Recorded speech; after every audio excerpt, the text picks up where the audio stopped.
యూటాకు చెందిన 4 ఏళ్ల ఈథన్ ప్రాణాంతక లుకేమియాతో పోరాడుతున్నాడు. క్యాన్సర్ బారిన పడ్డ ఈ చిన్నారి ఎన్నో రోజులు బతకలేడు.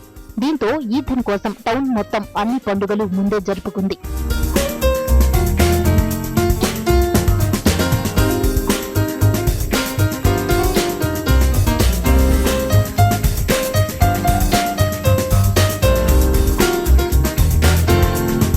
చిన్నారి ఈథన్ కోసం హాలీబీన్ ని భారీ స్థాయిలో సెలబ్రేట్ చేశారు యూటా వాసులు.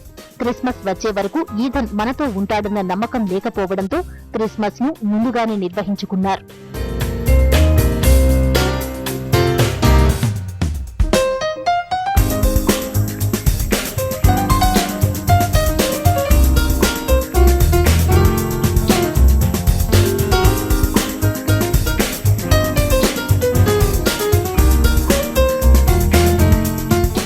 ఈథన్ కోసం క్రిస్మస్ తాత కూడా ముందుగానే వచ్చేశారు.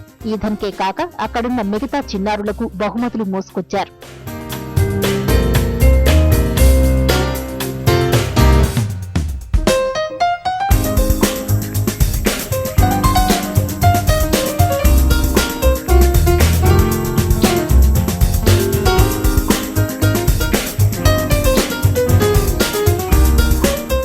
యూటా అగ్నిమాపక విభాగం చొరవతో ఫైర్ ఇంజన్లో వచ్చిన శాంటాక్లాస్ ఈథన్ అతని కుటుంబాన్ని వాహనంలో ఎక్కించుకుని టౌన్ అంతా తిరిగారు. పరేడ్ జరిగినంతసేపు పట్టణ వాసులు రోడ్డుకు ఇరువైపులా నిలబడి చిన్నారిని విష్ చేశారు. తన కోసం ముందస్తుగానే పండగ నిర్వహించడంతో ఈథన్ కూడా చాలా ఎంజాయ్ చేశాడు. It's the Christmas spirit. It's the Christmas feeling, and it's great. Sleep in heavenly peace.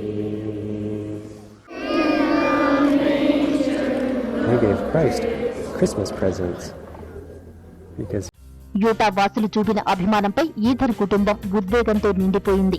Ethan తండ్రి మాట్లాడుతూ అప్పుడప్పుడు భరించలేని కష్టాలు ఎదురవుతుంటాయని, వాటికి ఏదో కారణం ఉంటుందని చెప్పారు. పట్టణ ప్రజలు తమ వెన్నంటే ఉండడం భగవంతుడు ఉన్నాడనే విషయాన్ని రుజువు చేస్తోందని అన్నాడు. bad things happen, but they happen for a reason. And just looking at the community support we've seen here is evidence that there is a God who loves his children. 4 ఏళ్ల ఈథన్ కోసం ముందుగానే Christmas జరుపుకున్న Utah దేశాన్నంతటినీ తన వైపు తిప్పుకుంది. Americans అంతా Ethan కోసం ప్రార్థిస్తూ Utah వాసులను అభినందిస్తున్నారు.